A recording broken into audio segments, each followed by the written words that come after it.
Bonsoir Danielle Steinbach, merci d'être avec nous. 23 ans de métier, cette agricultrice qui jette tout simplement l'éponge, ça paraît incroyable. Que vous inspire cette histoire ?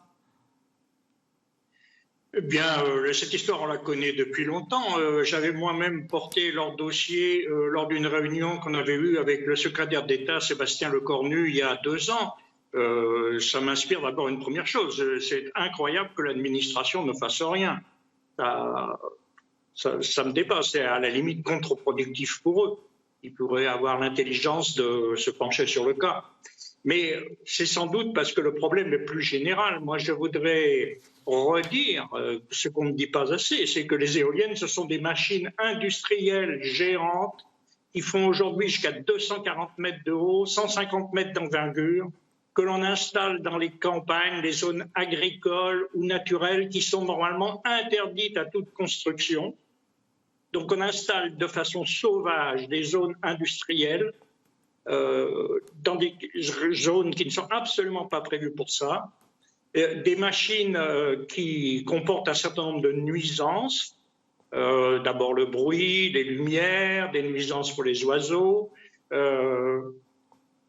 donc une vie très très difficile pour tous les gens qui habitent aux alentours et qui étaient venus là pour la campagne ou qui vivent de la campagne comme Madame Bouvet. Ce sont des machines qui sont laissées absolument sans surveillance, sans contrôle. Elles sont télécommandées depuis un coin isolé de France, Montpellier, Lille, quand c'est pas l'Allemagne ou l'Espagne.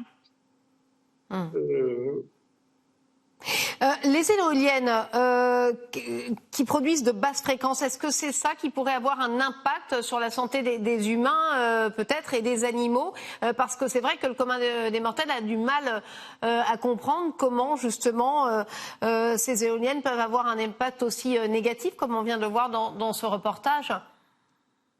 Eh bien d'abord, ne serait-ce le son lui-même, bon, il y a les infrasons, mais il y a le son lui-même. Elles émettent de l'ordre de 103, 105 décibels, donc c'est un bruit considérable.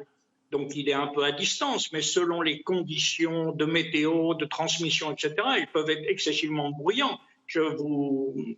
Il y a le cas de Échauffour dans l'Orne où la préfète a décidé qu'effectivement il y avait trop de bruit, qu'il fallait faire une enquête, mais elle n'a toujours pas signé l'arrêté qui permet l'arrêt des éoliennes et commencer l'enquête. Mais bon, le bruit excessif des éoliennes, il est bien connu, il est connu par des dizaines de milliers de Français aujourd'hui. Ce qu'on a Alors, du mal les infrasons, c'est un cas particulier. Ce qu'on a du mal à comprendre, Danielle Steinbach, c'est de voir que ce phénomène, il vous est connu depuis très longtemps et que le gouvernement n'a pas réagi. D'ailleurs, les ministres concernés subissent les plaintes aujourd'hui de la part de Maître Divisio. L'État a commis une faute volontaire parce qu'on imagine qu'il y a de la conscience de ce danger tout de même.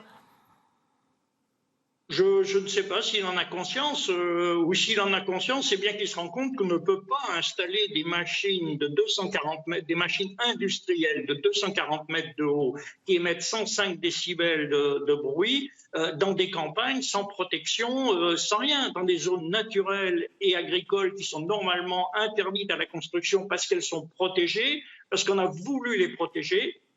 C'est que la conséquence de ce phénomène global.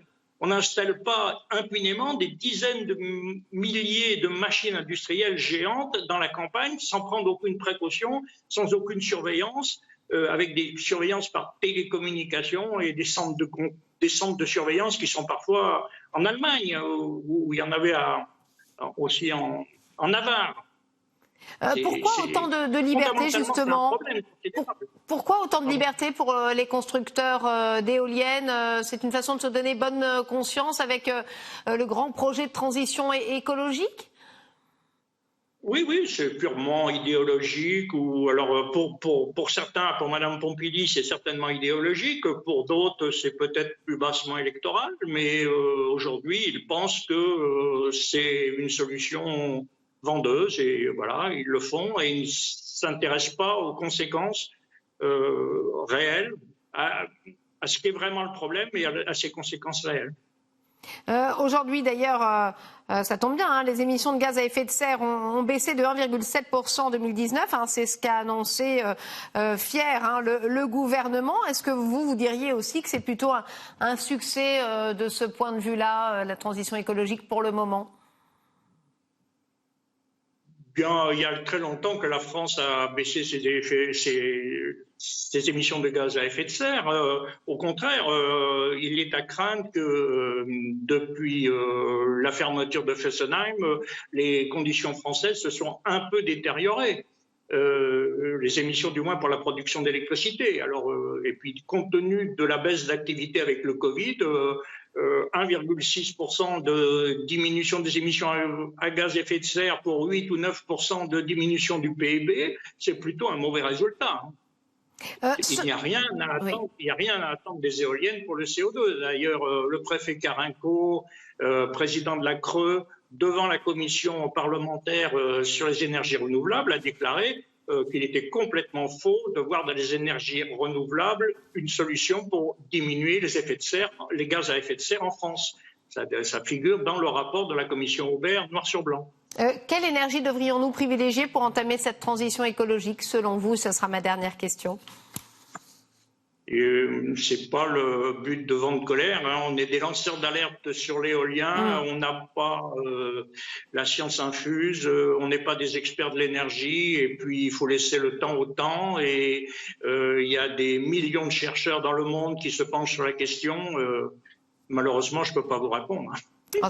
Merci en tout cas de votre franchise et de votre point de vue sur cette question des éoliennes. Merci Daniel Steinbach d'avoir été avec nous.